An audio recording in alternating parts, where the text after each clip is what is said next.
diskusi dengan narasumber yang sangat luar biasa. Hari ini dengan tema vitamin D3 bukan vitamin biasa.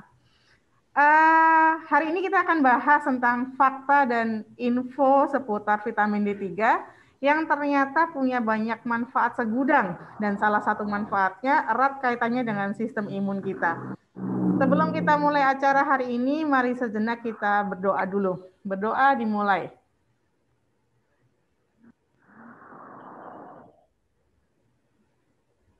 Berdoa selesai. Demi kelancaran acara, saya bacakan peraturan selama mengikuti bincang santai hari ini, yaitu yang pertama, Bapak Ibu wajib mematikan suara atau mute selama acara. Yang kedua, room chat hanya ditujukan kepada host, dan room chat hanya untuk menjawab atau mengajukan pertanyaan kepada narasumber kita.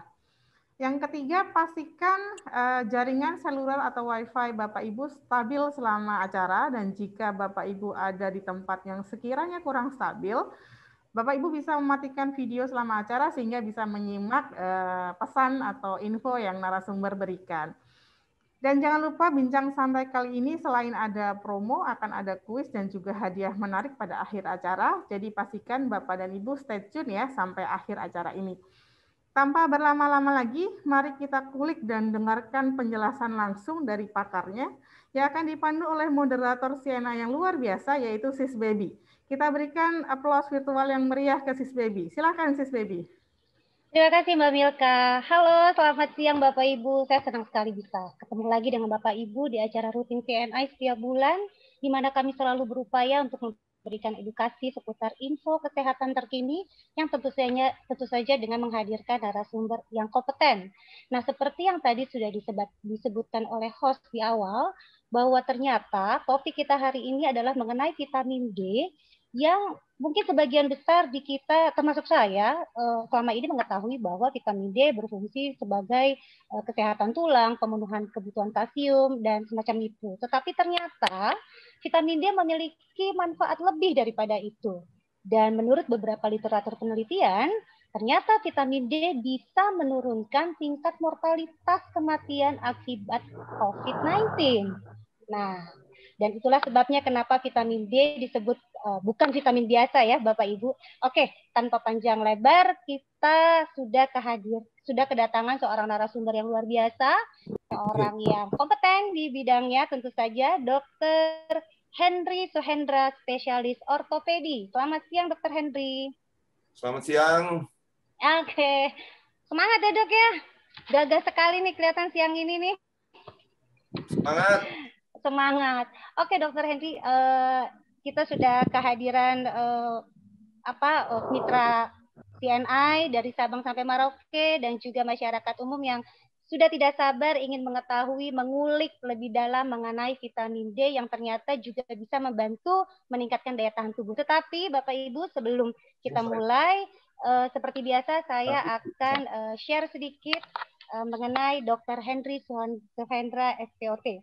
Beliau lulus sebagai dokter umum dari Fakultas Kedokteran Universitas Erlangga Surabaya pada tahun 1982. Kemudian pada tahun 85 sampai 87 menjadi dokter impres di Kupang, NTT. Pada tahun 92 lulus dokter spesialis bedah ortopedi dan traumatologi Fakultas Kedokteran Universitas Erlangga Surabaya. Dan di tahun 92 beliau meraih lulusan terbaik ortopedi di Ujian Nasional Ortopedi. Wow. Dan kemudian di tahun 93 melanjutkan atau postgraduate di Orthopedic Sports Medicine Massachusetts General Hospital, Harvard Medical School, Boston, USA.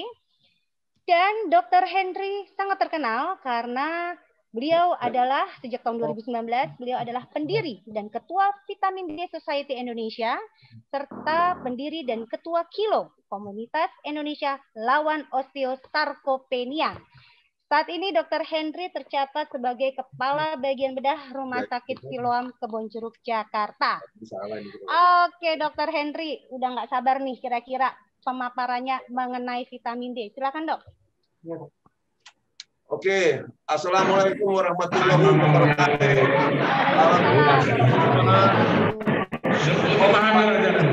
Namo Buddhaya, tolong semua dimatikan. Terima kasih sudah diberi kesempatan untuk berbicara.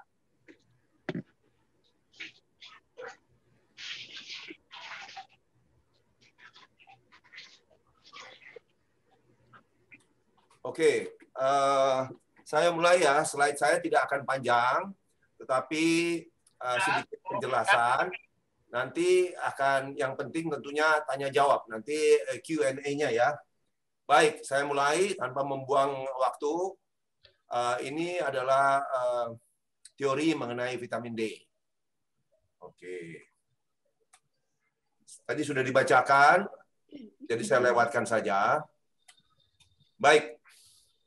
Kalau melihat diagram ini, sebenarnya Bapak Ibu sekalian bisa melihat bahwa sumber vitamin D itu ada 3.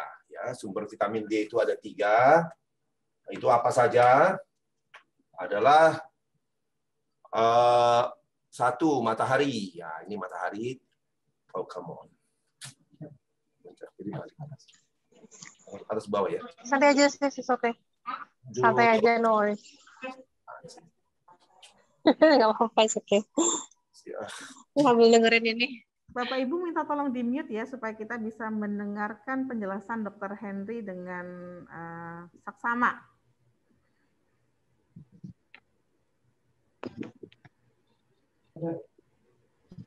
Oke, saya lanjutkan ya. Ya, silakan dokter. Jadi yang pertama adalah matahari, kemudian dari makanan, ini secara teoritis, dan kemudian suplementasi. Jadi suplemen vitamin D3. Nah, dari ini saya ingin menjelaskan sedikit karena ada mitos yang salah di masyarakat yang saya dengar dari banyak pertanyaan adalah kalau kita minum vitamin D apakah perlu juga berjemur? Jadi dijelaskan di sini bahwa jalurnya itu berbeda ya. Jadi kalau dari matahari lihat mengenai kulit kita ada ultraviolet B pada jam tertentu ya, nanti saya bahas.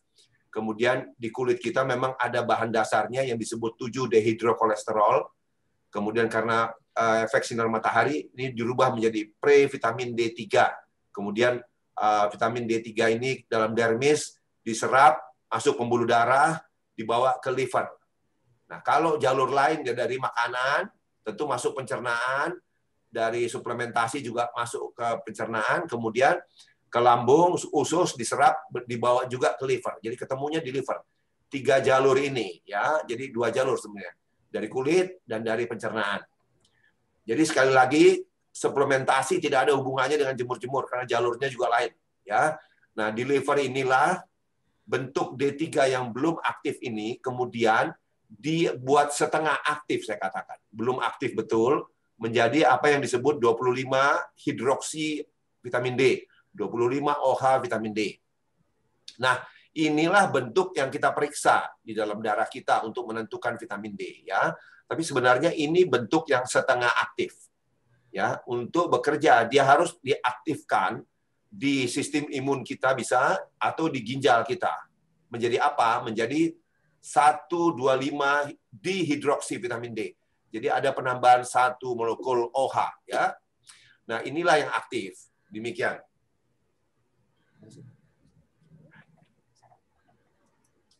Oke, ini sedikit data dari Michael Holick tahun 2013 ya, pada gambar di bawah ini untuk Asia ini prevalensinya defisiensi vitamin D diperkirakan bisa mencapai 98%. Jadi makin merah ini makin berat. Ini kita semua ya. Oke, dan ini adalah ini penelitian yang dilakukan oleh dokter kita, Dr. Prabowo Raharusun dan kawan-kawan, dan sudah diterbitkan di jurnal. Sayangnya banyak tenaga medis di negara kita ini yang tidak tahu, tidak sadar bahwa kita punya penelitian yang cukup baik dan seringkali dikutip oleh para dokter di luar negeri sebagai Indonesian study. Ini dilakukan di bulan Maret sampai April 2020, di mana Dr. Prabowo Raharusun dari Kalimantan Tengah mengumpulkan data-data COVID, data-data pasien COVID dari kota-kota besar di Indonesia. Kemudian dilihat apakah ada data vitamin D-nya dalam darah, ya. Dan kemudian itu dikelompokkan menjadi yang kelompok defisien, kurang, insufficient dan sufficient. Patokannya adalah seperti kriteria laboratorium di Indonesia yang berlaku saat ini ya. Yang dikatakan sufficient itu adalah di atas 30 nanogram per mililiter, insufficient itu adalah 20 sampai 29 nanogram per mililiter, deficient itu di bawah 20. Ya, nah ini sebagai contoh adalah Paul Wishammer, ini dokter dari Amerika, menggunakan data pasien dari Indonesia untuk menyatakan hubungan tingkat kematian COVID-19 dan level vitamin D. Ya, hasilnya adalah ini. Kalau dari yang bagus dulu, supaya agak senang kita. Jadi yang sufficient di atas 30 itu, kalau kita kena COVID, ternyata 4,1% meninggal. Mortalitasnya 4,1% ya. Tapi kalau insufficient, yaitu kadar vitamin D darah antara 20 sampai 29, angka kematian lihat melonjak jauh, 87%. Ya, sedangkan yang deficient ini yang bahaya. Di bawah 20, angka kematian 98,9. Hasta la vista katanya. Adios, sayonara. Oke. Jadi padahal jeleknya pada tahun 2020, nih tolong diperhatikan. Tahun 2020 WHO, World Health Organization, jadi Badan Organisasi Kesehatan Dunia menyatakan bahwa melaporkan bahwa di antara 5 negara Asia Tenggara, negara kita yang paling jelek dalam hal vitamin D, yaitu rata-rata negara kita cuma 17,2. Jadi rata-rata kita itu semua defisien ya di dalam golongan ini loh. Defisien. Dok, kira-kira kenapa itu dok negara kita bisa jadi yang paling jelek dok? Padahal sinar matahari kita berlimpah loh dok, tropis kan kita. Ya, saya jawab sekarang apa nanti? Ini kacau balau. Iya, oke dok. Ya, nanti dulu. Nanti aja dok. Sabar. Okay. Ibu-ibu nafsu bener sih, tenang. Jadi itu dia makanya masa kita kalah dengan Filipina katanya. Filipina itu 30 sekian nanogram, kita 17. Padahal GNP kita secara ekonomi kita di atas Filipina loh. Ya. Tapi ternyata ini kita jelek. Nanti penjelasannya ada. Ya. Oke. Nah, tutup lagi sih apa sih? Jadi ternyata ini penelitian dari Dr. Michael Holick yang mengatakan bahwa ini dilakukan September tahun 2020.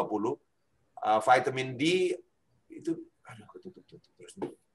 Jadi vitamin D itu yang baik bisa mengurangi kemungkinan coronavirus itu sampai 54%. Itu tolong diangkat itu, jangan kelihatan tutup terus ini. Nggak bisa ya. Ya udah, pokoknya ternyata vitamin D itu bisa mengurangi risiko kena COVID itu 54%. Ya, kemudian ada penelitian lain dilakukan kalau Michael Holick ini dari Boston, tapi ada penelitian lain yaitu Profesor David Meltzer dari University of Chicago, sama-sama di bulan September 2020.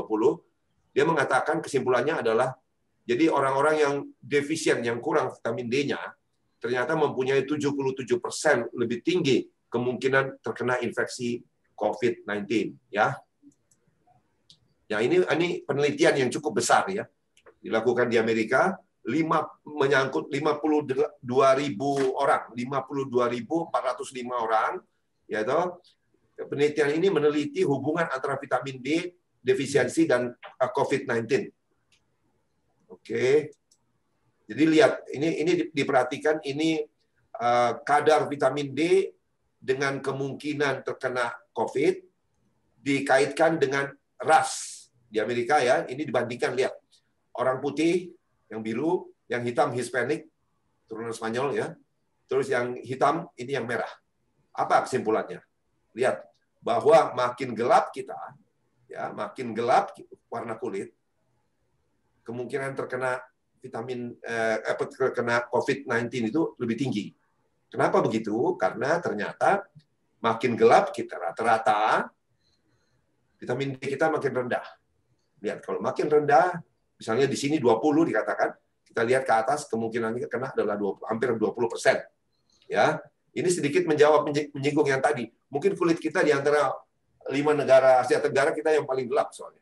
Ya, warna kulit gelap itu ada melaninnya, lapisan di kulit yang melindungi kita sebenarnya. Tapi dengan demikian ultraviolet B juga tidak bisa masuk. Akibatnya vitamin D kita jadi lebih rendah. Ya, oke. Jadi ini penelitian yang sama kaitannya dengan umur ini, dengan umur. Kalau tadi ras ini dengan umur. Jadi yang di bawah 60 itu lebih baik. Jadi yang kurang dari 60 ini lebih jelek daripada di atas 60. Orang bertanya, kenapa begitu ya? Ternyata yang lebih muda itu di bawah 60, nggak terlalu muda sih. itu lebih banyak masih aktif di luar ya, sehingga kemungkinan terkena COVID lebih besar. Ini yang perlu diperhatikan. Jadi makin kita bertambah umur ya, kita semua kehilangan kemampuan untuk menghasilkan vitamin D ya, dan untuk merubah vitamin D menjadi bentuk yang aktif ya, sehingga kesimpulannya adalah makin tua seseorang, makin besar risiko vitamin D-nya rendah. Ya, ini kaitannya dengan seks, sedikit berbeda antara pria dan wanita, tapi kurvanya sama lah ya. Makin kita tinggi, makin tinggi kadar vitamin D kita, maka kemungkinan kena COVID berkurang. Laki-laki sedikit lebih tinggi daripada pria karena aktivitas, sekali lagi mungkin lebih banyak aktivitas di luar. Nah, ini sedikit mengenai matahari. Lihat, slide ini bagus ya. Dikatakan gambarnya ini maksudnya adalah gambar sunset, matahari terbenam ya. Dikatakan ini great for romance. Jadi untuk romansa ya. Untuk romance itu bagus, matahari terbenam. Kalau Anda dengan kekasih Anda, dengan pasangan Anda, senang. Tapi tidak untuk vitamin D dikatakan. Not for vitamin D. Kenapa? Karena vitamin D itu diambil jam yang baik itu lebih besar ya, jam 10 sampai jam 3. Ini range terbesar yang diizinkan. Ya, sekali lagi lupakan yang pagi ya. Gitu. Oke. Ini Michael Holick, karena begini, kalau Bapak Ibu ada yang mengikuti saya, follow saya di Instagram saya, di YouTube saya sudah sering mengatakan bahwa matahari yang memberikan ultraviolet B maksimum itu adalah tengah hari. Sebenarnya patokannya beginilah, daripada polemik nggak karu-karuan, gitu, terutama berpolemik dengan orang yang tidak punya dasar, ya susah kita. Jadi dasarnya sebenarnya begini.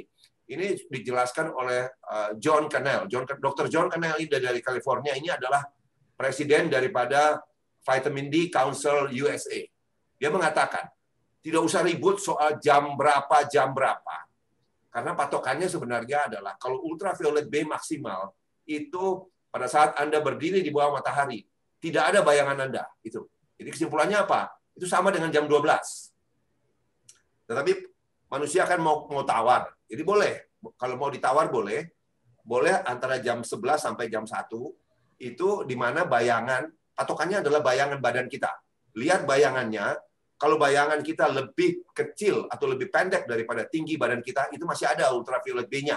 Tapi sebagai contoh, kalau Anda jemur jam 8, jam 9, kan masih banyak yang jemur 8, 9 karena suhunya nikmat, rasa hangat, dan sebagainya. Coba lihat, itu bayangannya sudah lebih panjang daripada tinggi badan Anda. Itu tidak banyak ultraviolet B-nya, minimal sekali. Yang banyak ultraviolet A. Ultraviolet A itu salah satu penyebab skin cancer. Ya, ingat. Jadi ini tujuannya ultraviolet B. Masih ada tenaga medis juga yang membantah saya, mengatakan langsung ke saya bahwa Dr. Henry itu salah mungkin. Karena jam 12 kita ini kan panas sekali. Mungkin itu di Amerika di sana yang jam 12. Itu tidak. Michael Holick ini dari Boston University tahun 2012 itu melakukan penelitian di Bangkok dan di Jakarta. Rupanya beliau ini datang ke Jakarta ya. Dan dia menghasilkan kesimpulan bahwa ultraviolet B maksimal di Jakarta yang menghasilkan vitamin D terbanyak itu jam 11, jam 1. Jadi tolong ini disebarkan supaya jangan lagi ada yang bilang pagi, sore, dan sebagainya. Tapi sebenarnya bolehlah kalau kita mau berpolemik, mau beradu argumentasi, boleh masih bilang pagi, tapi semuanya saya katakan, mau pagi, mau siang, mau tengah hari, itu tidak akan cukup menghasilkan vitamin D yang optimal. Kenapa? Kalau Anda jemur pagi, itu pasti tidak cukup. Karena apa? Ultraviolet B-nya itu minimal. Ya kan? Maksimalnya kan di siang. Kalau tidak ada ultraviolet B, tidak ada vitamin D. Begitu. Nah, bagi yang mau jemur siang, kalau begitu ada yang berkata, kalau gitu saya jemur siang aja. Nah, jemur siang itu ada faktor penghambat. Itu apa? Karena tidak boleh terjadi eritema. Jadi makanya ada namanya minimal erythemal dose. Jadi begitu kulit Anda kemerahan, ya, mau menuju ke arah terbakar, sunburn, maka produksi vitamin D berhenti. Ini tidak bisa Anda paksakan. Makanya sudah disimpulkan. Studies after studies have confirmed that no one can get optimal blood level of vitamin D from sunlight alone. Jadi kalau cuma mau mengandalkan matahari, kan bilangnya gini, wah saya mau cari yang gratis lah, udah, saya mau matahari aja. Nggak bisa, kalau pagi itu tidak ada ultraviolet B-nya, kalau siang ultraviolet B terlalu keras, sehingga kita paling bisa cuma 5 menit, 10 menit. Jadi kalau orang mau berjemur boleh silahkan, tapi jangan terlalu dipuja. Jadi jangan bilang matahari, tidak. Itu hanya untuk tambah-tambah. Jangan kita menjadi berhala. Karena zaman dulu di Mesir kuno, itu matahari dipuja-puja sebagai dewa. Ada namanya, dewa matahari, Ra, R-A. Saya masih ingat tuh pelajaran SD. Ya. Jadi jangan. Jadi kita mesti terbuka mata kita. Demikian ya. Oke. Nah, ini dia. Banyak kan pemuja. Sun worshipper. Matahari kok dipuja itu? Yang dipuja itu kan ini dong. Tuhan yang mempunyai langit dan bumi. Bagi pemuja matahari dan beranggapan matahari saja sudah cukup membuat kita sehat. Tolong cek kadar darah vitamin D Anda. Jadi dari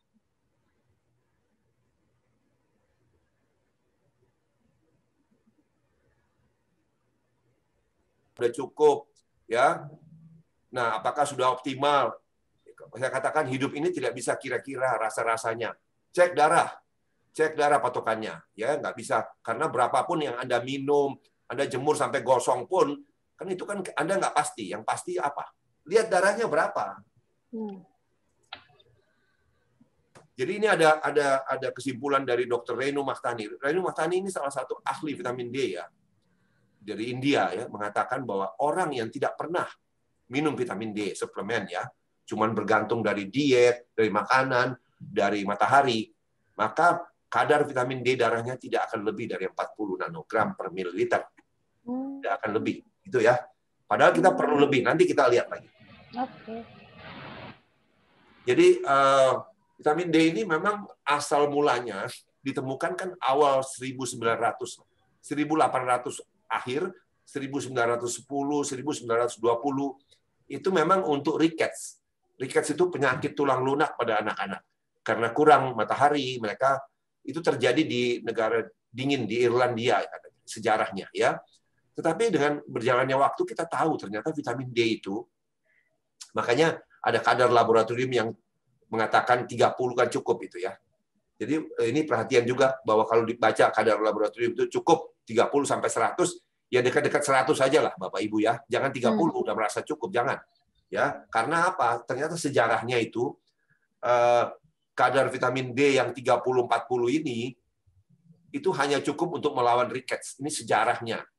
Tetapi untuk melawan infeksi bakteri, melawan infeksi virus seperti sekarang COVID-19, untuk melawan penyakit-penyakit autoimun, penyakit jantung, kanker dan lain-lain, pasti tidak cukup. Ya.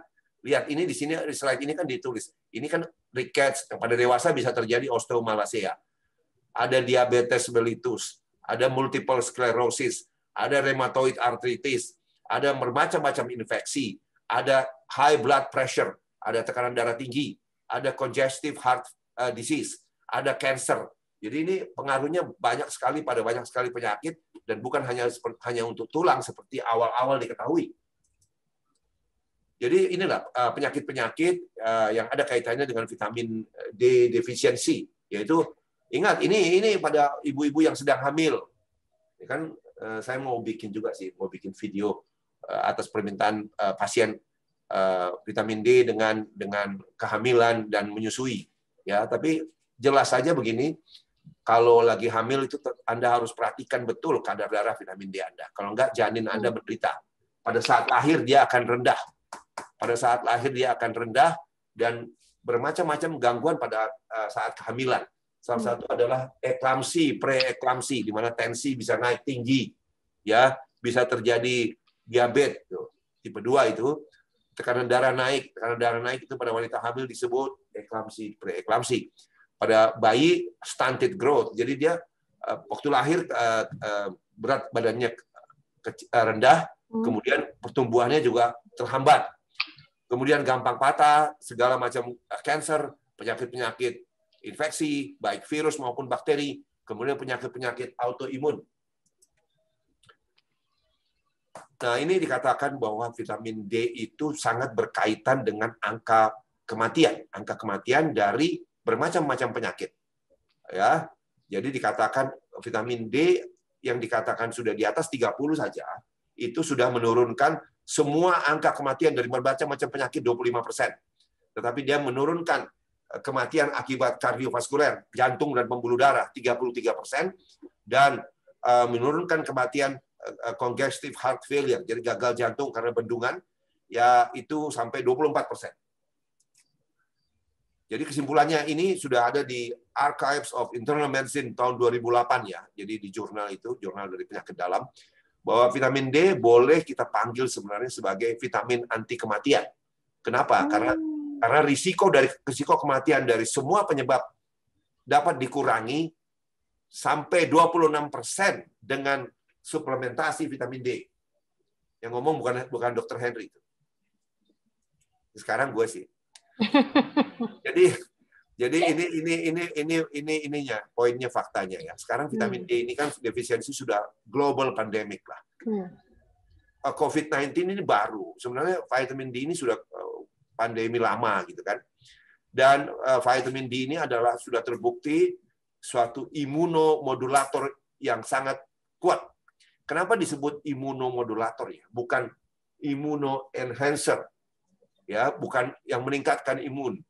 Ya, itu imunomodulator itu dianggap begini loh. Kalau imun Anda rendah, dia bisa meningkatkan. Tetapi kalau imun Anda berlebihan, kapan imun Anda berlebihan? Waktu penyakit autoimun itu loh. Penyakit autoimun itu adalah pada saat sistem imun kita tidak bisa membedakan siapa friends, siapa foes. Jadi siapa musuh, siapa teman. Jadi sehingga sel tubuh sendiri dianggap musuh, diserang, ya kan? Sebagai contoh, kalau yang diserang sel dari saluran pernafasan terjadi asma, ya. Kalau diserang saluran pencernaan bisa irritable bowel disease, ya kan? Kalau diserang tiroid bisa menjadi Graves, Hashimoto, ya. Kalau diserang sendi-sendi atau kulit bisa menjadi SLA, ya toh. Kalau diserang sistem saraf bisa terjadi multiple sclerosis. Nah, di dalam hal vitamin D ini dalam kaitan dengan penyakit autoimun, dia menurunkan reaksi imun kita yang berlebihan. Jadi dikatakan adalah kita tidak akan rugi apa-apa dengan meningkatkan kadar vitamin D kita. Karena dari makanan itu tidak mungkin dicapai vitamin D yang bagus ya. Jadi kalau kita baru pertama kali ngecek tanpa pernah suplementasi, dikatakan hampir 90%, 90% bahkan akan ditemukan very low vitamin D levels, antara 3 sampai 20. Saya ketemu kok pasien saya yang 3, 4. Itu keluhan macam-macam. Udahlah, keluhan apa? Semua badan nggak ada energi, capek terus, badan pegel linu, sendi-sendi sakit, rambut rontok, gatel-gatel. Udahlah, hidup itu udah susah bener, udah kayak hidup di neraka, dia bilang. Jadi nobody has been found. Nah, ini yang disebut oleh Renu Mahtani. Jadi tidak pernah seseorang ditemukan mempunyai level 40 kalau dia tidak pernah minum vitamin D. Apa ya? Oke. Nah, ini kaitannya saya mau singgung sedikit saja, ya. Kalau ada kaitan dengan vitamin D, Anda perhatikan dulu magnesium juga, ya. Kalau Anda defisien di magnesium, susah, nanti vitamin D-nya nggak jadi itu. Nah, ini ada slide lain yang menarik ya, karena masih banyak dokter yang memberikan vitamin D itu cuma 1.000 sehari. Ya, ini penelitian sudah menunjukkan bahwa dengan pemberian 1.000 itu, lihat dari minggu ke-1, minggu ke-2 sampai minggu ke-12, ya, serum vitamin D tidak pernah mencapai 30, selalu cuma di bawah 30. Jadi no one was sufficient. Tidak ada yang sufficient dengan 1.000. Harap jelas. Kalau saya sih bilang, ini dosis bercanda, dosis ala kadarnya. Ini kriteria yang kita anut. Jadi dari Vitamin D Society Indonesia menganut kriteria ini. Bukan kita ngarang, ini adalah kriteria yang diajukan oleh Judson Somerville. Dia seorang dokter anesthesiologist dari Texas. Dia mengatakan bahwa clinical optimal blood level itu adalah 100 sampai 140. Bahkan dikatakan optimal, yang optimal daily administration itu adalah sampai 30.000. Yang orang takut itu adalah angka puluhan ribu ini. Sebenarnya mesti diingat 30.000 itu sama dengan dalam satuan metrik adalah 750 mikrogram. Bapak Ibu yang masih bingung mikrogram itu apa? 750 mikrogram adalah 3/4 miligram. 3/4 miligram. Not even 1 miligram. Ya kan? Jadi tolong ingat kalau minum antibiotik berapa? 500 mili, 1000 mili. Yang ini 3/4 mili. Nah, ini ada kriteria lain ya, kriteria lain yang dipakai oleh Vitamin D Council UK dan juga oleh Vitamin D Council USA. Kriteria ini mengatakan kalau defisien itu di bawah 40, sufficient itu 40 sampai 80. Kemudian ada high normal 80 sampai 100. Memang dikatakan tidak diinginkan di atas 100. Tetapi yang bahaya itu adalah di atas 150 itu baru toksik. Ada keracunan, kan selalu orang takut keracunan gitu kan. Nah, ini tadi saya sudah sebut 100 sampai 140 dari Judson Somerville. Nah, ini ada penelitian juga tahun 1998 dengan dosis 10.000 IU adalah aman. Karena apa? Karena sebenarnya sebenarnya vitamin D keracunan itu akan mengakibatkan kalsium dalam darah berlebihan. Kalau kalsium dalam darah berlebihan, apa yang terjadi? Akan terjadi sumbatan di pembuluh darah jantung. Ya kan, itu yang menyebabkan banyak sekali pasien sampai sekarang perlu di ring dan sebagainya, dan juga itu menyebabkan pembentukan batu di ginjal. Tapi penelitian ini dengan 10.000 ternyata kalsiumnya itu tetap normal, ya, tidak ada yang lebih dari 10,5. Maka sudah disimpulkan 10.000 IU per hari itu aman. Nah, ini Reinu Maktani baru tahun lalu juga dia bilang, if you do not take vitamin D supplement today, you will be needing pharmaceutical medicine tomorrow. Jadi orang yang nggak mau minum vitamin D, cuman ngomong, saya jemur aja deh, saya makan aja tuh. Oh ya, kalau mau tahu beginilah, saya mau jelaskan.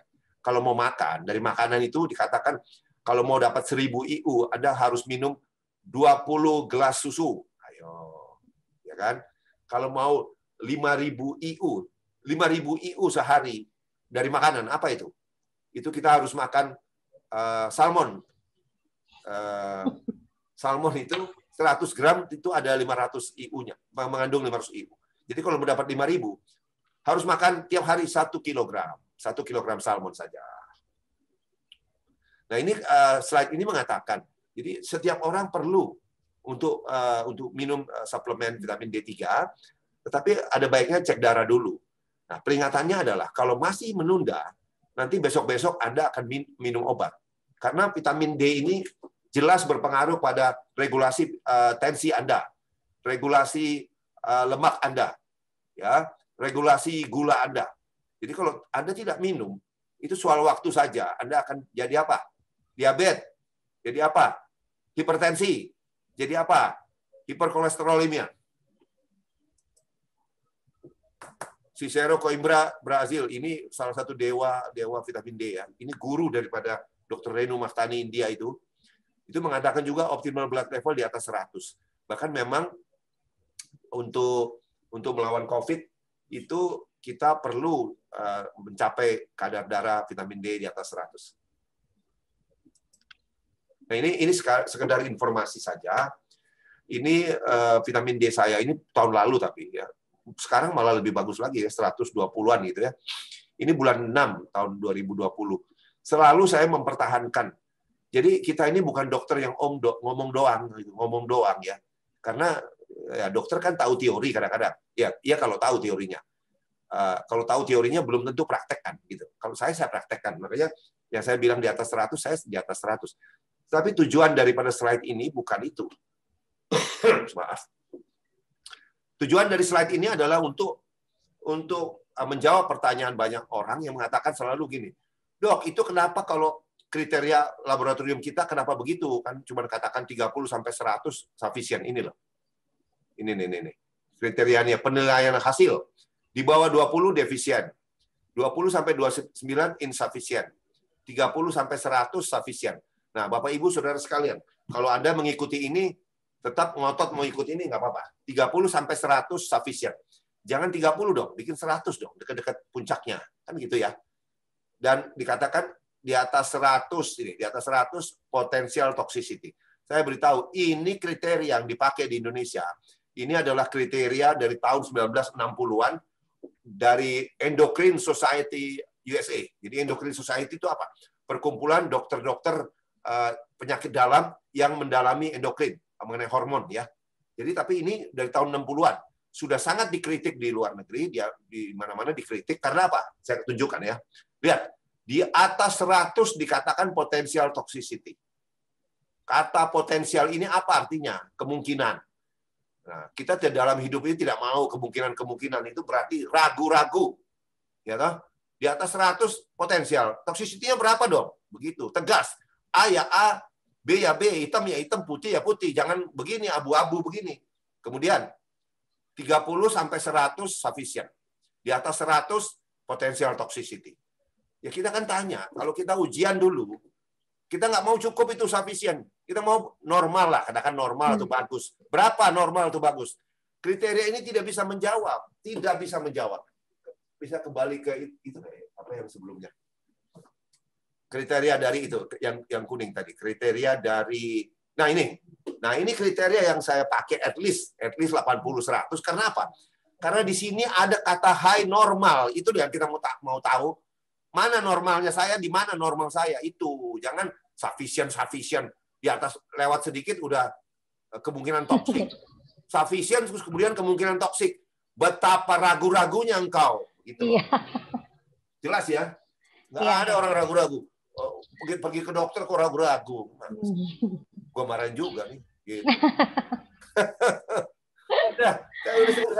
Oke, terima kasih dok.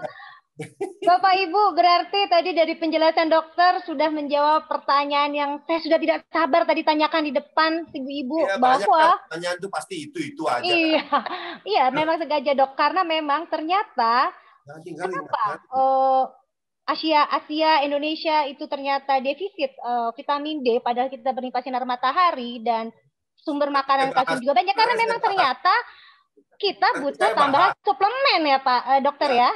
Enggak, kalau mau soal matahari sebenarnya ada 11 faktor kan yang berpengaruh. Nanti kalau perlu saya tambahkan. Apa saja? Karena gini, kalau mau berjemur, ingat jangan kena penyakit lupus. Lupus itu apa? Lupa usia.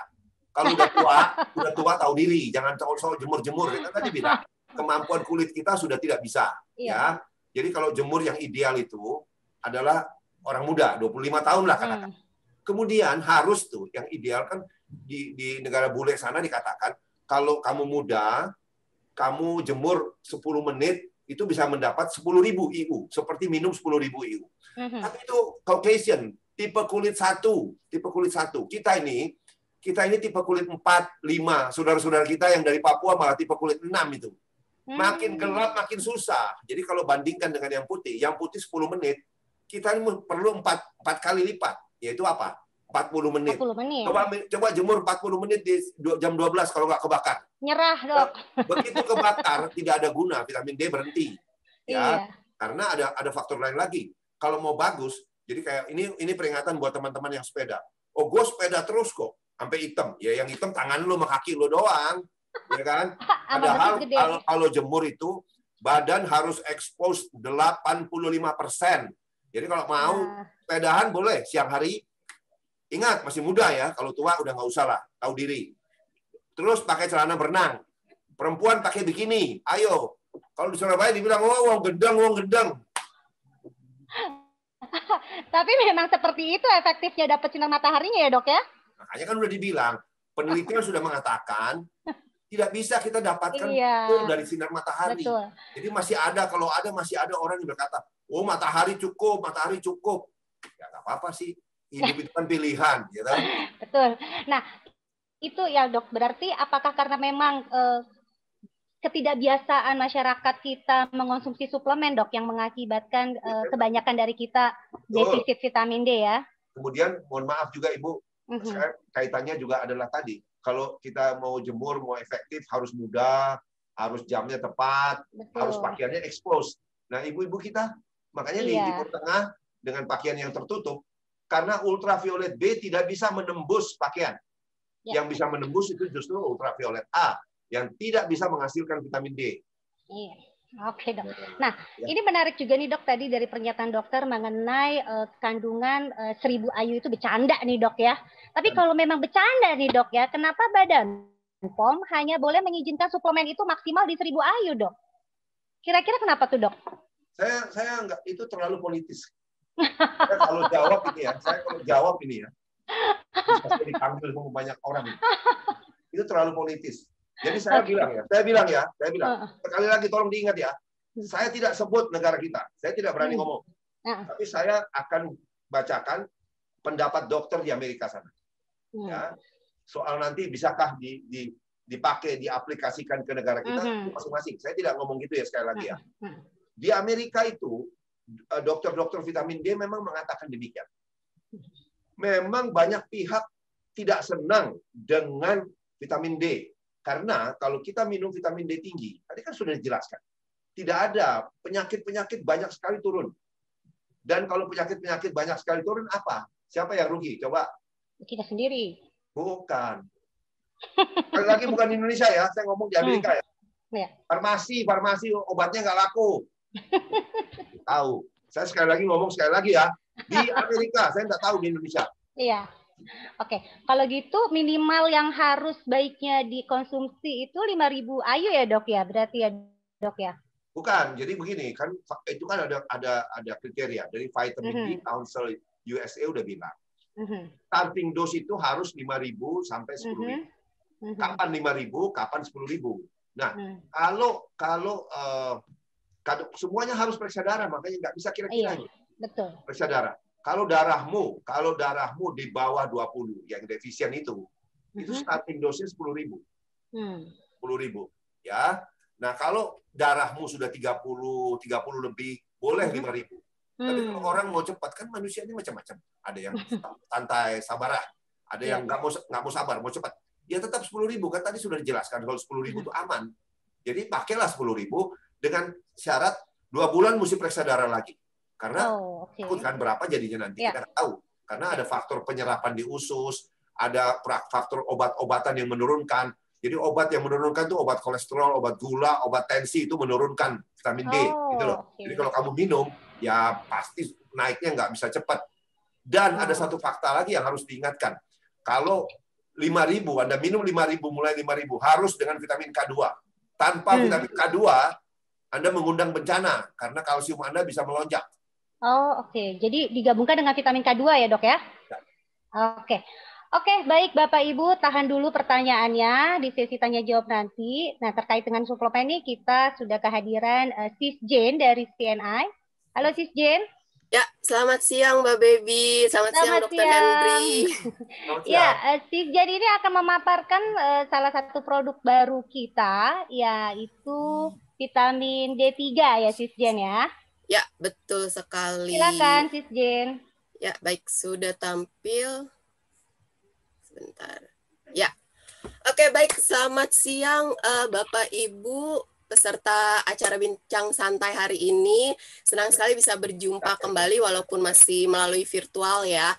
Dan setelah mendengar penjelasan Dr. Henry jadi semakin yakin nih ya untuk mengkonsumsi suplemen vitamin D3 setiap hari. Dan hari ini saya Jen dari tim produk marketing CNI ingin sharing mengenai produk yang baru saja di launching oleh CNI yaitu Well3 D3 1000 IU. Nah, jadi Well3 D3 1000 IU ini mengandung vitamin D3 dalam bentuk kolekalsiferol sejumlah 1000 IU. Nah, kenapa hanya 1000 IU? Karena memang sampai saat ini peraturan Badan POM itu hanya mengizinkan untuk produk suplemen itu hanya boleh 1000 IU. Jadi kalau misalnya nanti dosisnya tinggal disesuaikan ya. Kalau misalnya tadi kan sarannya Dr. Henry bisa dimulai dari dosis 5.000 sampai 10.000 IU, berarti tinggal jumlahnya aja ya ditambahkan, berarti ya, bisa konsumsi 5 tablet ya. Betul. 5 sampai 10 tablet sehari. Tapi jangan lupa cek darah dulu ya. Nah, betul. Ya?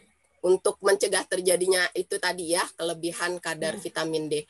Oke, nah keunggulan vitamin D-nya Well3 D3 1000 IU ini apa? Yang pertama tuh praktis. Kenapa dibilang praktis? Karena tadi bayangkan ya tadi ya info dari Dr. Henry untuk memenuhi 5000 IU vitamin D harus makan ikan salmon ya. 1 kilo sehari saya nggak kebayang. Harga ikan salmon itu kalau nggak salah sekitar 300.000 ya. Jadi berarti sehari harus mengeluarkan uang 300.000 harus makan ikan salmon gitu ya. Itu bisa langsung tongkes ya. Udah bukan tuh kayak kanker beneran gitu ya, kantong kering gitu. Ntar ada penyakit lain tuh Jen kalau kayak begitu ya. Betul, nanti salmonnya entah digoreng atau dipanggang gitu ya, kolesterolnya malah naik ya. Nah, makanya ini praktis sekali. Kenapa? Karena dalam satu tablet itu sudah ada 1000 IU dan tabletnya ukurannya kecil. Jadi walaupun mau minum 5 tablet sekalipun itu nggak masalah, masih nyaman untuk ditelan. Kemudian yang kedua sudah terdaftar di Badan POM ya. Jadi kalau sudah terdaftar di Badan POM berarti kualitas, mutu dan khasiatnya ini sudah terjamin aman untuk masyarakat Indonesia. Kemudian yang ketiga, produk ini diproduksi oleh PT Sukses Abadi Farmindo dan ini merupakan perusahaan farmasetikal dan sudah menjalankan GMP, terus cara pembuatan obat yang baik dan juga yang paling penting sudah menerapkan sistem jaminan halal. Jadi semua produk yang diproduksi oleh PT SAF ini sudah terjamin kehalalannya mulai dari bahan baku sampai proses produksi. Dan yang terakhir ini harganya terjangkau. Jadi yang berpikir ini produk MLM biasanya tuh harganya mahal gitu ya. Nah, tenang aja ini harganya sangat terjangkau, yaitu hanya 125.000 isinya 90 tablet. Ya, jadi satu tablet itu berarti kurang lebih di angka 1000-an ya. Jadi ini sangat terjangkau. Daripada tadi ya sehari menghabiskan uang sekitar 300.000 ya, untuk makan salmon ya. Oke, nah selain harganya terjangkau, khusus hari ini nih untuk Bapak Ibu yang hadir di acara siang hari ini ada promo ya. Tadi harganya udah terjangkau terus ditambah promo dan promo ini sangat spesial. Ada 3 pilihan jadi Bapak Ibu bisa pilih mana yang cocok dengan kebutuhan Bapak Ibu. Yang pertama mungkin mau beli 4 botol Well3 D3 itu free 1. Kemudian beli 3 C500 ekstra ini adalah suplemen CNI yang kandungannya juga sangat lengkap. Jadi ada pyruvasinya, ada citrus bioflavonoid, ada vitamin D3, ada vitamin E, zinc, dan selenium. Kemudian ada juga promo setiap pembelian 2 produk Well3 Join Plus. Nah ini free-nya juga 1 botol Well3 D3 1000 IU. Dan yang perlu dicatat promo ini hanya berlaku selama 3 jam ya. Jadi hari ini saja dimulai pukul 4 sore sampai jam 7 malam WIB ya. Ingat waktu Indonesia Barat. Jadi setelah acara ini selesai dan berlaku di MCNI ya. Jadi diingat promonya, silakan di capture promonya jangan sampai kehabisan. Oke, sekian Mbak Baby sharing info mengenai Well3 D3. Terima kasih. Makasih Sis Jen. Jadi Bapak Ibu, jadi yang bisa mulai mengonsumsi vitamin D3 1000 IU dan kalau memang setelah dicek kadar darahnya membutuhkan lebih, dimulai di 5000 IU dengan mengonsumsi 5 ya Sis Jen ya, bisa ya. Oke. Baik, berikutnya kita juga sudah kehadiran seorang senior, mitra senior CNI yang beliau di usianya seperti sekarang ini masih terlihat bugar, sehat, dan selama pandemi masih lancar melakukan segala aktivitasnya. Kita sambut Crown CNI Bapak Alex Iwe. Selamat siang Bapak Alex. Hai, semangat siang, Baby. Semangat siang. Ya, apa kabar, Beb? Kabar baik, Panggilnya Pak Beb. Alex. Wah, nanti istri Beb saya boleh? salah paham nih. Oh, nggak apa-apa. Beb. Oke, Pak Alex. Ada yang bisa di-share di siang hari ini, Pak Alex? Ya, tunggu dulu. Waktu saya berapa menit nih? Jangan sampai saya Ya. Tahu sendiri kalau Pak Alex ngomong kan panjang tuh biasanya. Oh, jangan lebih dari 10 menit, Pak Alex. Jangan lebih dari 10 menit. Oke. Nanti ngalahin Pak Imam. Ini habis ini masih masuk ke Pak Dr. Henry nggak? Enggak, habis ini kita buka sesi tanya jawab. Dengan Dr. Henry? Iya. Dengan Oke. siapapun narasumber yang ingin ditanya oleh peserta, Pak Alex. Oke. Ya, baik, saya share screen boleh ya? Boleh, Pak Alex, silakan. Ya, kawan-kawan, terima kasih untuk undangannya hadir pada acara hari ini. Sebelum saya mulai, saya ingin ingatkan kawan-kawan ya,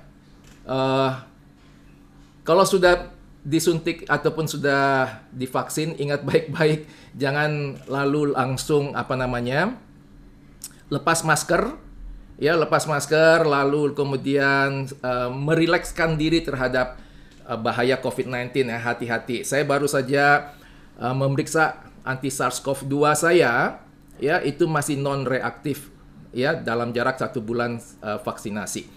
Oke, jadi tetap harus hati-hati. Itu sebabnya kenapa produk kita ini, ya produk vitamin D3 ini amat sangat penting. Oke, sudah muncul gambar ya? Udah, Pak Alex. Ya, saya mengenal vitamin D3 ini ya ataupun pentingnya vitamin D3 ini jauh sebelum COVID-19 ya, ketika saya melihat ada pasien kanker itu diberi oleh dokternya, dokter onkolognya vitamin D3, diwajibkan untuk mengkonsumsi vitamin D3 dan ternyata memang vitamin D3 teramat sangat penting untuk kanker. Saya kira Dr. Henry tadi juga sudah menyebut ya, tetapi saya ingin menggarisbawahi lebih tebal lagi bahwa vitamin D3 ini bukan hanya sekedar untuk kepentingan COVID-19 tetapi juga untuk kepentingan yang Dr. Henry tadi sudah jelaskan panjang lebar. Ya, saya mau langsung saja bahwa saya beruntung diberi oleh CNI sampel daripada produk D3 ini. Ya, D3 produk terbaru dari CNI vitamin D3 ini. Dan saya mulai konsumsi di bulan Desember. Ya, sebelum saya konsumsi, saya memeriksakan diri di lab. Saya tidak sebut nama labnya. Dan hasilnya menarik sekali bahwa betul yang dikatakan oleh Dr. Henry. Saya termasuk 90% lah kurang lebih daripada masyarakat di dunia ataupun di Indonesia yang mengalami insufisiensi ataupun bahkan defisiensi daripada vitamin D3. Nah, sampel ini kemudian juga saya bagikan kepada beberapa teman. Jadi singkat saja langsung ini datanya karena waktu saya cuma 10 menit. Ya, ini saya ungkapkan data sampel yang saya dapatkan dari CNI itu saya bagikan kepada beberapa orang. Menarik untuk kita perhatikan bahwa umur 26 tahun, ya, persis seperti yang dikatakan oleh Dr. Henry, ya pemeriksaan tanggal 17 Desember 2020 itu ya mengalami status vitamin D25 OH-nya ini itu 16,2 insufisiensi nih, Beb. Ya. Jadi yang 26 tahun itu insufisiensi, yang 65 tahun bahkan 61 tahun Eko Dini itu juga insufisiensi. Ya, termasuk saya. Saya pun cuma 16,4. Ya, yang di bawah Pak Haryono itu adalah satu-satunya yang masuk sufisiensi. Jadi dia adalah 10%-an orang yang kalau diperiksa D3-nya masuk ke sufisiensi, tapi itu pun juga ada di perbatasan bawah 31,3. Nah, kemudian saya sendiri mengkonsumsi 2 tablet. Ya, saya sudah jadi pengagum Dr. Henry sudah lama. Saya tahu seharusnya minum 5.000 atau 10.000, tetapi karena keterbatasan sampel saya cuma minum 2 tablet. Ya, 2 tablet saja. Demikian juga Ibu Dini minum 2 tablet, Pak Eko juga minum 2 tablet, Pak Haryono bahkan Pak Haryono 1 tablet, Bu Ice 2 tablet. Nah, ini rumusannya ngirit nih, Beb. Rumusannya ngirit. Rian malah cuma 1 tablet. Ya, seperti itu. Dan hasilnya kalau kita periksa hasil labnya tanggal 20 Januari 2021, Rian mengalami kenaikan, ya, kenaikan belum sampai masuk ke sufisiensi tapi sudah mengalami kenaikan. Eko pun juga demikian, saya pun juga demikian, Haryono pun juga demikian. semua mengalami kenaikan. Tetapi karena sampel kita yang terbatas ini, ya maka saya tidak bisa, beberapa di antara kami tidak bisa meneruskan. Hanya saya yang bisa sampai dengan bulan Maret, ya. Dan saya pun naik kepada sufisiensi dengan konsumsi 2 tablet 1 hari, Beb. Ya, jadi kalau Anda lihat di situ, ya pada 22 Maret 2021, ya dari 22,2 di bulan Januari itu naik jadi ke 31,2. Sayangnya setelah 22 Maret ini saya sudah nggak minum lagi sama sekali karena sudah habis, ya. Lalu kemudian saya coba minum lagi setelah muncul, ya, setelah keberadaan produk kita mulai tanggal 5 April lah, Beb, saya minum, ya. Dan jadi jaraknya cuma 4 hari. Itu ternyata saya punya vitamin D3 masih bisa stabil di angka 31-an itu. Tapi ini terlihat naik semua ya, naik Pak semua, Alex ya. Naik semua. Ya, itu dengan catatan tadi ya. 1 dan 2 tablet saja, jurus hemat. Apalagi 5 tablet ya Pak Alex ya. Betul. Ya, mengalami kenaikan. Oke, saya kira itu saja yang saya laporkan. Saya cuma ingin mengatakan bahwa ini produk amat sangat penting untuk kita konsumsi. Penjelasan Dr. Henry, ya saya juga sebagai follower dari Dr. Henry tahu persis ya betapa besar peranan, betapa penting peranan daripada vitamin D3 ini, ya. Karena Dan itu saya bukan berpikir vitamin biasa ya. Yes, saya berpikir, Beb, Ya, saya Pak. berpikir bicara tentang prospek ya daripada vitamin D3 ini.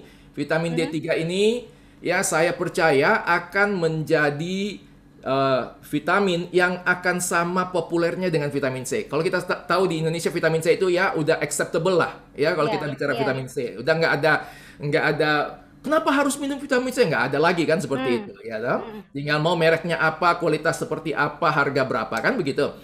Ya, tapi kalau vitamin D3 ini kan masih baru populer sejak zamannya COVID. Jadi saya percaya ada satu ruang pertumbuhan daripada kebutuhan vitamin D3 yang sangat besar sekali, ya, karena vitamin D3 ini menurut saya akan sama populernya dengan vitamin C, ya. Dan itu suatu prospek yang amat sangat baik. Begitu, Beb? Amin. Terima kasih. Sudah, Pak Alex? Sudah, itu aja. Wow. Kan 10 menit katanya. Ini belum 10 menit, Pak Alex. Iya. Oke. Tapi terima kasih Pak Alex sharingnya bahwa ternyata memang sudah ada pembuktian secara data ya. Dengan mengonsumsi teratur, padahal itu cuma 2 tablet.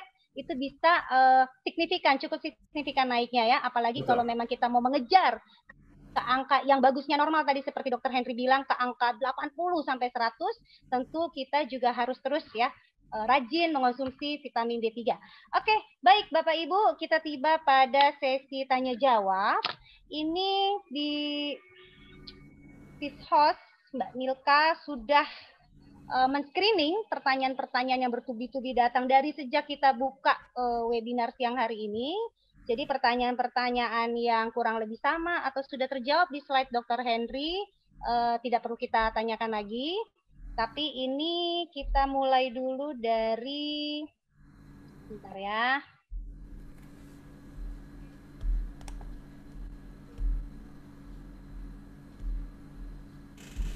Oke. Pada Dr. Henry ada yang bertanya, saya pernah baca katanya vitamin D3 ini wajib dikonsumsi buat orang yang menderita autoimun. Apakah khasiatnya mengurangi reaksinya atau bisa menyembuhkan, Dok, dengan dosis tertentu? Gimana nih, Dok?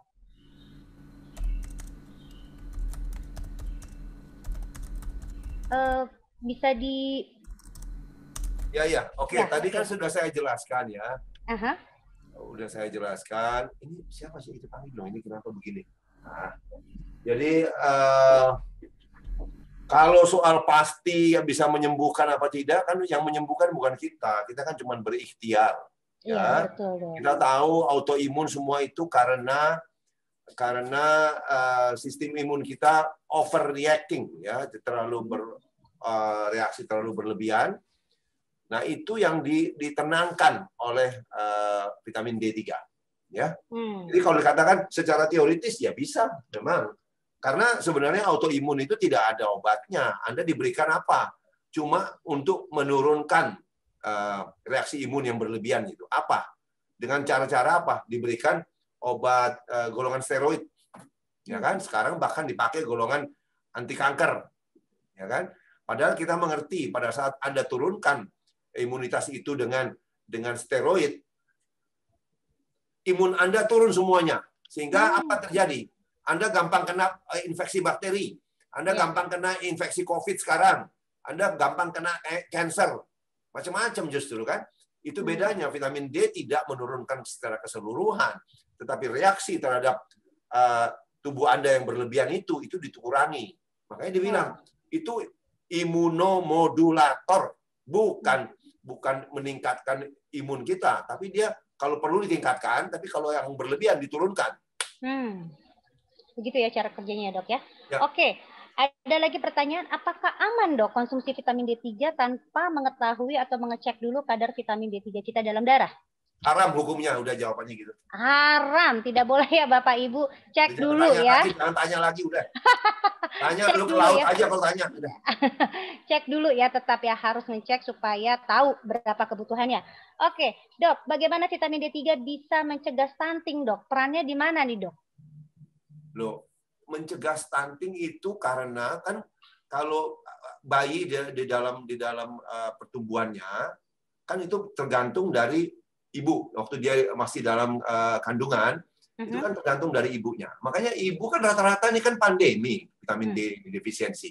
Jadi ibu yang mau hamil itu harus periksa. Sayangnya sekarang kan tidak semua dokter kandungan gitu, melihat pasiennya yang ibu hamil itu suruh periksa vitamin D-nya. Jadi kalau ibunya sendiri defisien, janinnya payah di dalam, kelaparan dia. Ya tahu tidak bisa minta tolong. Waktu lahir berat badan lahirnya juga rendah. Kemudian pertumbuhannya rendah karena vitamin D-nya kurang. Makanya pesan saya kalau sudah terlambat, anaknya sudah lahir, ya bayi pun dicek vitamin D-nya. Karena manifestasinya pada bayi-bayi itu adalah alergi macam-macam, sampai macam-macam bisa autism dan sebagainya. Karena itu terjadi pada cucu saya. Jadi cucu saya yang berusia sekarang sudah 3 tahun lebih. Waktu dia 2 tahun juga karena rendah, kita baru periksa. Karena biasanya kan nggak tega, anak bayi-bayi ini diperiksa darahnya gitu. Padahal setelah diperiksa memang rendah, baru ditingkatkan. Alhasil adalah sudah 1 tahun terakhir ini, cucu saya yang berusia 3 tahun lebih, tidak pernah datang ke dokter anaknya. Karena tidak pernah sakit, tidak pernah batuk pilek, tidak pernah. Udahlah, datang ke sana cuma 1 tahun, Dok. 1 tahun tidak pernah ke dokter anak. Wow. Dia cuma datang ke dokter anak untuk vaksinasi. Iya. Wow, segitu ininya ya, pentingnya peran vitamin D ya, Bapak Ibu ya, ini membuka cakrawala kita sekali nih ya. Oke, Dok, ada lagi pertanyaan. Kalau vitamin D3 cukup, tapi kurang konsumsi magnesium, apakah efek vitamin D3 untuk tubuh belum maksimal, Dok? Nah, ini dia. Jadi begini, magnesium juga rata-rata orang kurang. Tapi susahnya ini magnesium, jangan terkecoh ya. Kalau ke laboratorium, Anda diminta periksa magnesium. Jangan periksa. Karena yang ditawarkan itu adalah magnesium dalam serum. Itu tidak menggambarkan kondisi sesungguhnya. Magnesium itu yang harus dicek adalah intraseluler. Dalam darah sel darah merah misalnya. Itu tidak bisa dilakukan oleh laboratorium manapun di Indonesia.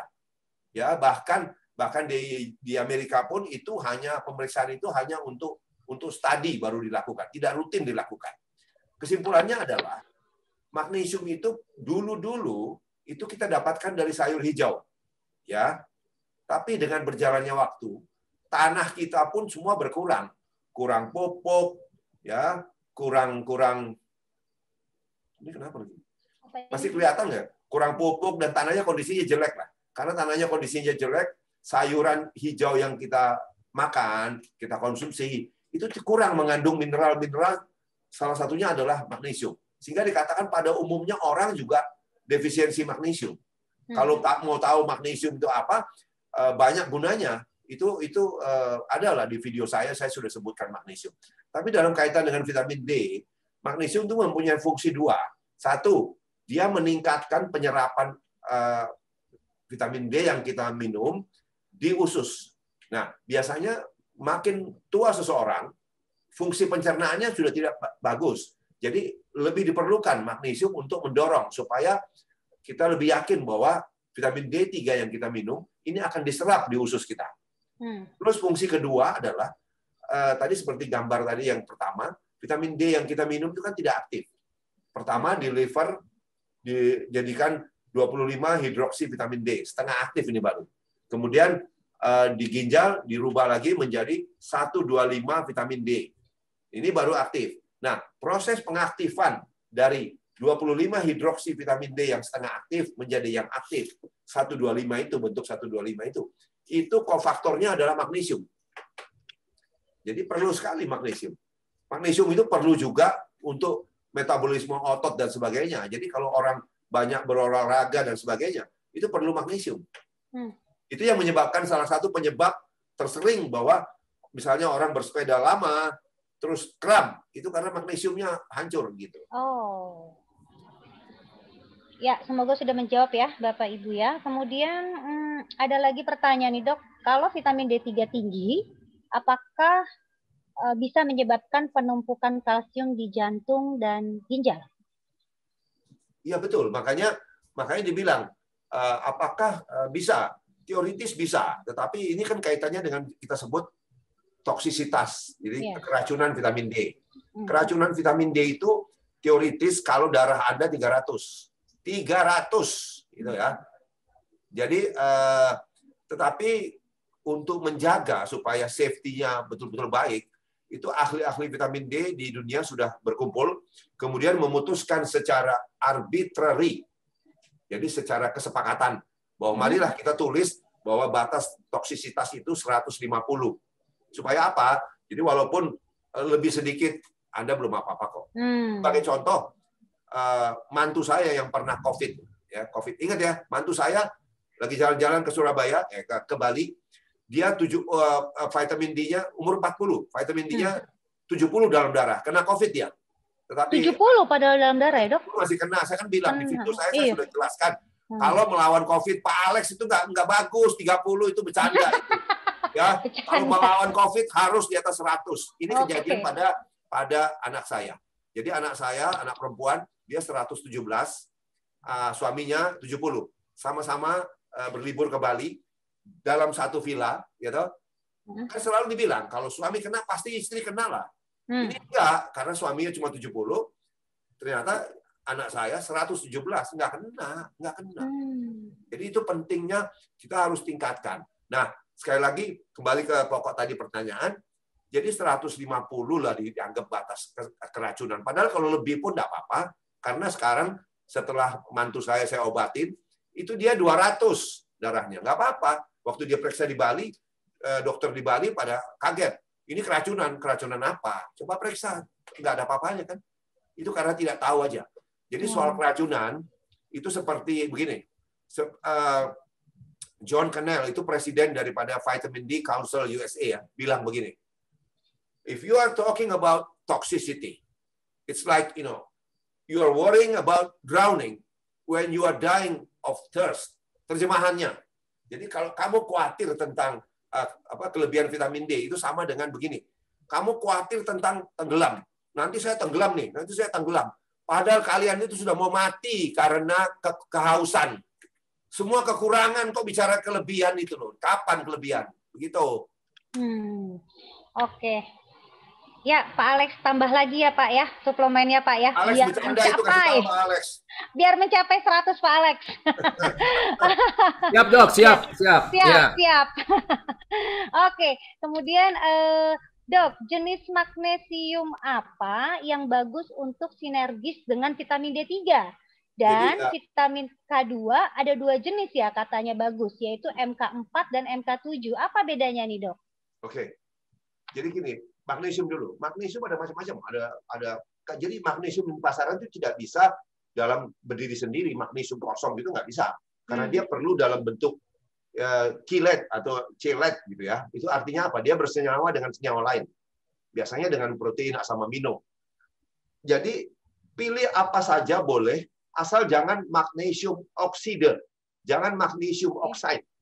Sayangnya perhatikan di toko-toko suplemen ini banyaknya magnesium oxide justru. Kenapa? Karena itu barang yang paling murah. Jadi orang produksi itu paling banyak. Paling tidak ada gunanya karena absorpsinya hanya 4%. Hanya 4%, ngomong kosong itu. Ya. Kalau ya itu magnesium. Kalau K2 itu MK4 sama MK7. Ya. MK4 lupakan. Jadi kalau dia bilang ada dua bentuk yang baik, nggak ada. Yang baik itu MK7. MK4 lebih inferior, lebih penyerapannya lebih buruk. Udah lupakan lah. MK4 dilupakan, selalu cari MK7. Selalu cari yang MK7 ya, Bapak Ibu ya. MK7. Kelihatan nggak sih? Wih. Kelihatan, Dok. Itu Vitamin D Society Indonesia juga kelihatan tuh, Dok. Tulisannya tuh, Dok. Ini justru saya mau kasih lihat yang di sini tuh. Kelihatan nggak? Sama aja kelihatan. Dok, kelihatan. Oke, lanjut nih, Dok. Kalau saya udah cek lab kadar D3 saya 29 nih, Dok. Berapa IU idealnya saya konsumsi per hari supaya cukup, Dok?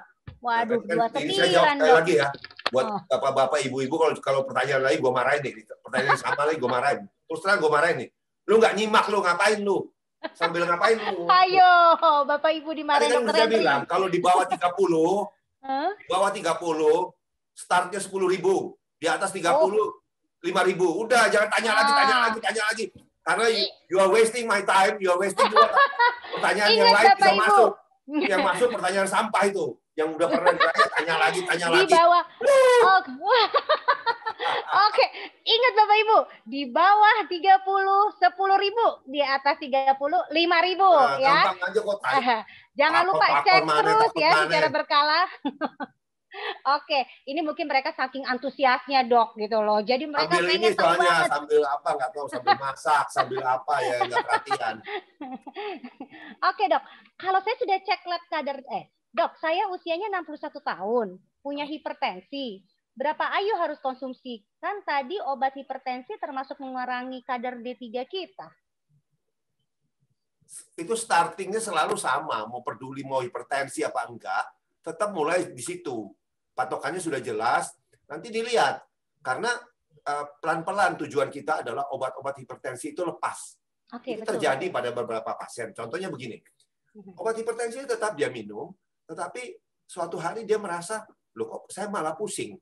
Karena pusing dia cek, ternyata tensinya udah 120, 70. Udah normal tensinya. Ya, jadi akhirnya konsultasi ke saya katakan, coba dilepas obat hipertensinya. Nah, hipertensinya dilepas, udah normal dia. Nggak pakai obat hipertensi. Waktu dia pakai, malah terlalu rendah, jadi dia pusing. Oke. Oke ya, Bapak Ibu ya, semoga sudah menjawab ya.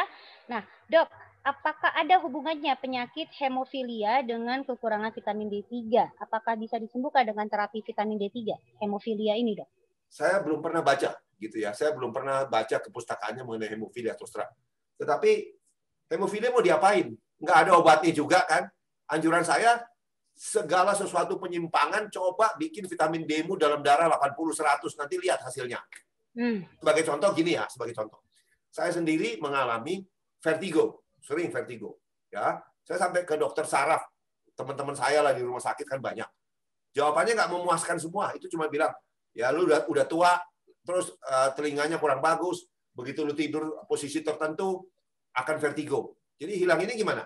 Ya latihan. Jadi kalau lu bagaimana posisi apa yang menyebabkan vertigo? Saya bilang kalau tidur ke kiri, ya coba dilatih sedikit-sedikit. Ya tiap kali pusing dong, gimana sih? Saya sampai cari dokter ke Singapura, neurologi, sama. Bicaranya sama semua begitu. Nah, jadi saya waktu itu masih meningkatkan. Vitamin D saya baru 60. Saya tingkatkan pelan-pelan. Dengan teori yang paling baru kan kita tahu bahwa itu harus 100. Jadi saya naikkan. Pada saat vitamin D saya mencapai 70, tidak pernah lagi vertigo. Itu jawaban saya. Kemudian saya cek ke pustakaan, memang ada ternyata. Vertigo itu disebabkan oleh vitamin D yang rendah. Kalau hemofilia terus terang saya belum pernah baca. Tapi nggak ada opsi kok, hemofilia lu mau bikin apa? Nggak ada kan obatnya. Ya udah vitamin D-nya naikkan anjuran saya. Nanti kita lihat. Siapa tahu kita bikin penelitian. Bagus untuk hemofilia. Oh ya, betul Dok. Oke Dok ya. Oke Bapak Ibu yang bertanya ini, naikkan asupan vitamin D3-nya ya. Siapa tahu hemofilianya hilang. Oke dok, kalau kena kanker stadium awal, berapa IU vitamin D3 yang harus dikonsumsi? Kan bukan soal cancer atau apa tadi, darah kan mulainya. Ingat ya, perhatikan ya Bapak Ibu. Jadi jangan tanya lagi dosis saya berapa, kadar darahmu berapa. Sampai pegel nih ngomongnya. Tanya lagi. Wah, mungkin Jadi, juga nih. jadi Bapak Ibu mau kena penyakit apa juga, cek dulu kadar darahnya ya Bapak Ibu ya. Berapa kadar vitamin D3-nya di dalam darah. Baru setelah itu penuhi petunjuknya ya Bapak Ibu ya. Aduh, gitu loh. Sip. Lalu, Dok, Ya. bagi orang yang terkena osteoartritis dan osteoporosis, berapa IU? Ini saya mau nanya ini nih, saya yang deg-degan nih. Nanti Udah marahin aja tadi tuh. Lu nyimak nggak? Udah lu ke laut aja dulu dah. Karena dia juga bertanya berapa IU konsumsi, berapa ngembaliin, semuanya itu dicek dulu Bapak Ibu ya. Karena tidak bisa Dokter Henry memberikan kepastian angka kalau tidak tahu berapa asalnya dulu. Oh ini ya. kelihatan kok. Kalau mau ada ini, kalau mau ada info lebih banyak, semuanya yang ditanya-tanya ini semua ada jawabannya, sudah videonya di sini di Instagram, Orthopedic Group. Ya, di follow ya Bapak Ibu ya. Di YouTube saya juga ya. Oke. Kemudian baiknya konsumsi vitamin D3 itu combine dengan vitamin K2 atau terpisah, Dok? Kalau D3 start dari 5.000 IU, bagaimana dengan dosis yang K2? Jadi jadi begini. Ini menjawab ya, jadi ada yang bertanya, mulai kapan kita minum vitamin K2? Itu mulai 5.000. Apakah vitamin K2 harus selalu diminum? Jatuhnya harus selalu. Kenapa? Karena kalau kita mulai dengan dosis 4.000, 3.000, 2.000, itu teoritis tidak perlu K2. Tidak perlu. Tetapi tidak ada dosis di bawah 5.000 menurut saya. Vitamin D Society Indonesia udah bilang, tidak ada dosis 5.000. Dengan kata lain harus paling rendah kan 5.000. Jadi dengan kata lain harus pakai K2. Karena kalau dosis 4.000, 3.000 itu dosis bercanda lagi. Kita nggak bercanda, ini kita serius. Kita serius sih Bapak Ibu ya. Oke. Dok, ini dia udah periksa nih Dok. Tadi belum dijawab. Belum dijawab, saya potong. Kalau 5.000 itu padanannya, pasangannya K2-nya itu MK7, tapi besarnya dosisnya boleh 90, boleh 100 mikrogram. Oke, padanannya MK7 ya, boleh 90, boleh 100 mikrogram ya Bapak Ibu ya, dicatat Bapak Ibu. Siapa tahu ini jadi pertanyaan Dokter Henry nanti di sesi pertanyaan balik dari Dokter Henry ya. Oke, ini Dok. Nah, dia udah periksa nih Dok, kadar vitamin D3-nya secara lab sudah 101,2 ya. Apakah masih bisa konsumsi 10.000 IU?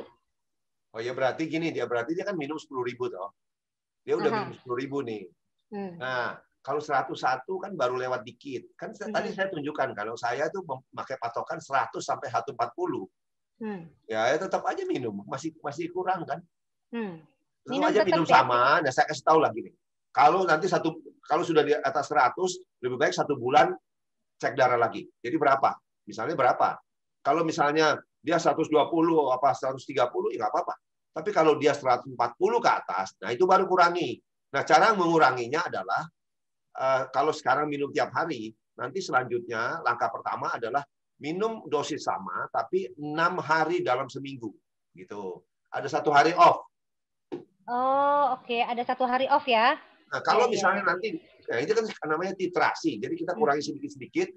Nggak boleh kurangi sekaligus banyak. Nanti langsung jatuh di bawah 100.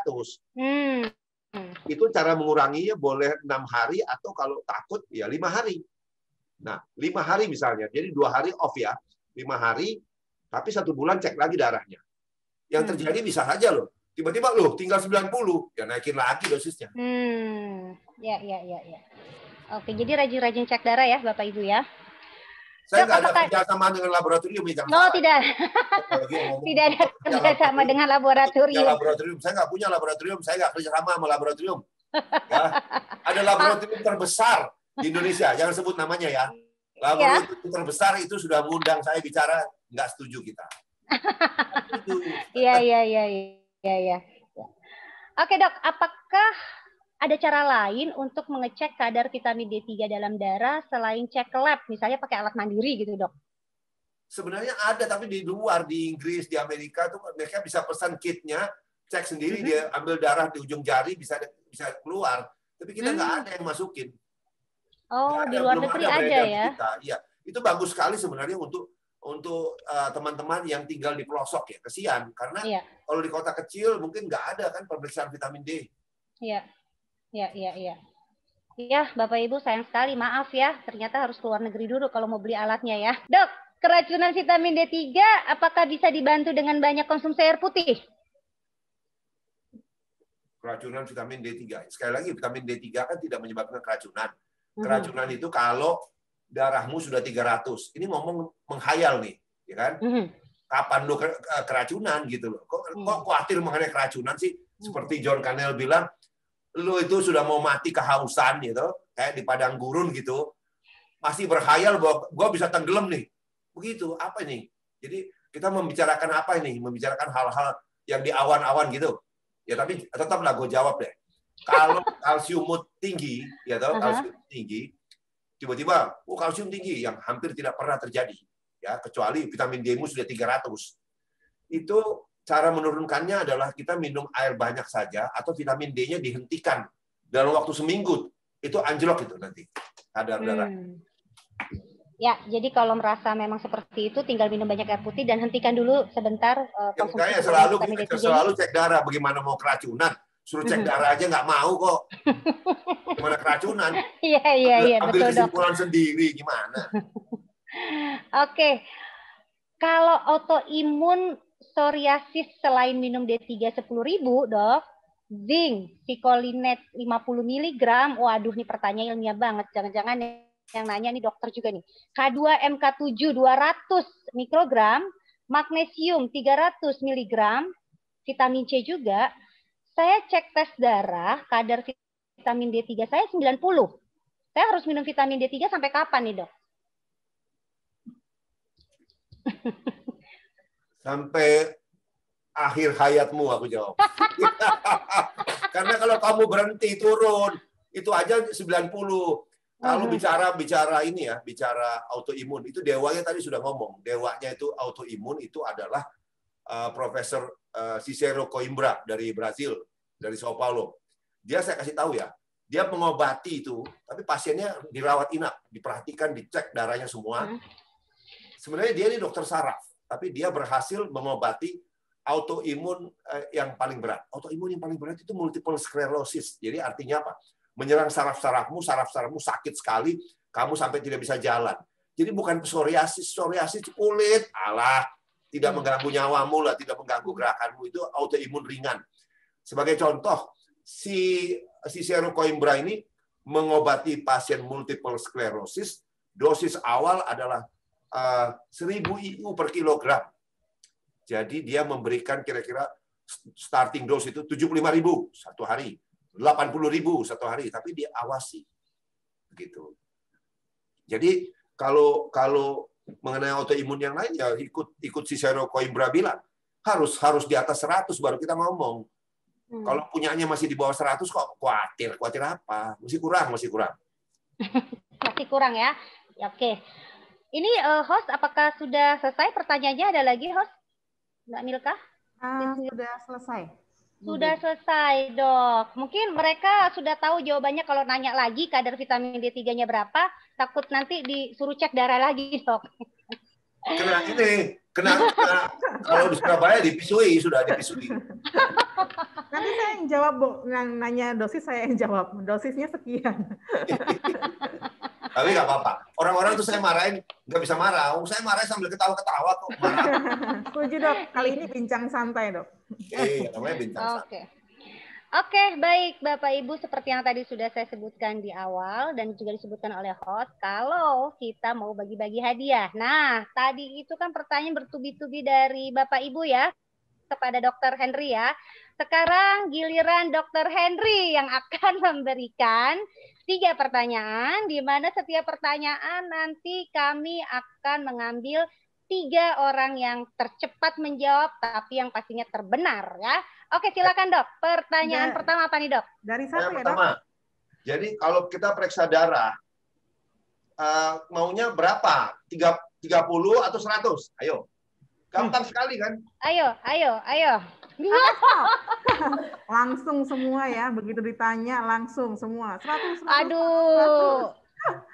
100. Ini mah kalau kecepatan tergantung koneksi internet nih Mbak Bilka nih. Iya, itu namanya beruntung lah. Keberuntungan. Oke, sudah di screening Mbak Milka 3. Udah, nanti akan saya bacakan di akhir saja Bu Baby. Oke, iya betul. Baik, pertanyaan kedua dok. Susahan dikit dok. Susahan dikit ya? Iya, susahan dikit dong. Orang tuh takut sekali keracunan apa sih? Sebenarnya keracunan vitamin D itu kalau vitamin D darahmu berapa? Ayo, berapa? Disebut keracunan kalau vitamin. Waduh, ternyata semua menyimak dok. Ternyata semua. Ada yang 1000, bagus. Ada yang 1000 jawabannya. Nah, itu dia sedang menyimak webinar yang salah. Dia mungkin menyimak webinar sebelah. Terus salah masuk di sini. Kan ada orang yang suka salah masuk. Waduh, 1000 mungkin ke distract sama ini dok, dosis D3 tadi dok, yang dikeluarkan CNI 1000 IU. Kamu meracuni distract. Yang 1000 itu dosis D3 keluaran CNI Bapak Ibu ya, bukan kadar keracunan. Oke dok, pertanyaan terakhir dok, lebih susah lagi dok. Lebih susah lagi. Iya. Yang tidak bisa dijawab ya? Enggak sih. Tadi kan sudah dibilang, dosis awal, walaupun CNI ini bikinnya 1000, dosis awal itu berapa yang paling rendah? Wah. Oh ada jam 7.000. Wah. Ada yang jawab 7.000, ada yang jawab 300 tadi kalau nggak salah. Masih ada kan yang 300? Nah, iya. Itu. Hebat nggak? Kita udah teriak-teriak masih 300 saja terus. Ke distract sama keracunan tadi dok kayaknya dok. Ke distract sama kadar keracunan. Oke ya Mbak Milka, sudah di screening semuanya, sudah nanti akan dibacakan oleh host ya pemenangnya dan hadiah nanti akan langsung dikirimkan ke rumah Bapak Ibu. Baik dok, sebelum saya menutup dan mengembalikan ke host, saya akan sedikit menyimpulkan. Jadi ternyata Bapak Ibu, vaksin memang sudah ada dan sudah digunakan oleh hampir semua negara yang terkena dampak COVID-19. Tetapi pandemi belum berakhir. Sekali lagi pandemi belum berakhir. Kita masih harus tetap menjaga protokol kesehatan dan menjaga daya tahan tubuh, tentu saja dengan cara apa? Pola hidup sehat dan konsumsi suplemen yang memang sangat dianjurkan di tengah pandemi ini. Dan salah satu suplemen yang bisa Bapak Ibu konsumsi untuk menjaga daya tahan tubuh adalah vitamin D3. Tetapi ingat, seperti yang Dr. Henry tadi sudah katakan, cek dulu kadar vitamin D3 Anda di dalam darah untuk mengetahui start berapa Anda harus mengonsumsi vitamin D3. Oke, Bapak Ibu, stay safe, stay healthy, semoga pandemi segera berakhir, dan kita doakan semoga sains bisa segera mengalahkan COVID-19. Saya kembalikan kepada sis host Milka, silakan Mil. Oke, terima kasih. Terima kasih Dr. Henry, terima kasih Bu Baby, dan terima kasih juga dengan dua narasumber kita lainnya, Sis Jen dan Pak Alek. Berakhir sudah bincang santai kali ini. Semoga bisa memberikan wawasan baru dan menginspirasi bagi Bapak dan Ibu ya. Ingat pesan narasumber kita hari ini, cek kadar D3 dalam darah dulu, baru kita tahu berapa dosisnya dan mulai kejar target menuju standar sampai 100.